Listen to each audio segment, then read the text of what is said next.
Ce 17 juillet 2025, l'église Saint-Roch à Paris était remplie d'émotions et de personnalités venues dire adieu à Thierry Ardisson, disparu le 14 juillet à l'âge de 76 ans.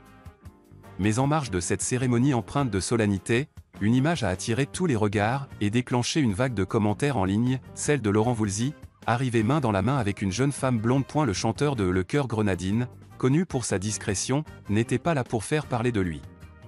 Et pourtant, sa compagne du jour n'est pas passée inaperçue, robe noire fendue, sandales nu-pieds, blouson en cuir, lunettes de soleil. Une allure jugée par certains comme inappropriée pour un enterrement, et qui n'a pas tardé à enflammer les réseaux sociaux.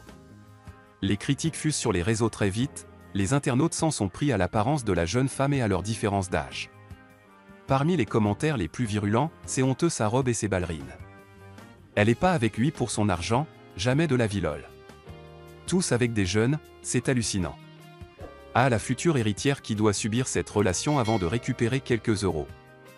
Ambiance pesante sur X, anciennement Twitter, où beaucoup ont jugé sans retenue ce couple pourtant discret.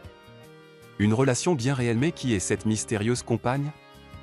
Il s'agit d'Isor Le Faou, de 36 ans, sa cadette, avec qui Laurent Voulzy vit une histoire d'amour depuis un peu plus d'1 an.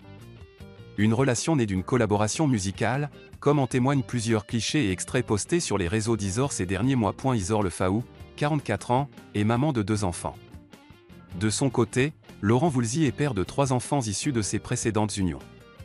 Et si leur différence d'âge choque certains, rien ne semble ébranler leur complicité.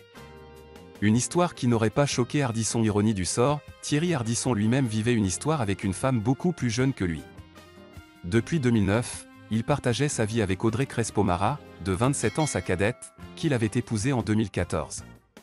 Une union qu'il qualifiait comme la meilleure décision de sa vie. Ce contraste vient rappeler que l'amour ne se mesure pas à l'âge, et qu'en ce jour d'adieu, la bienveillance aurait peut-être dû primer sur les jugements faciles.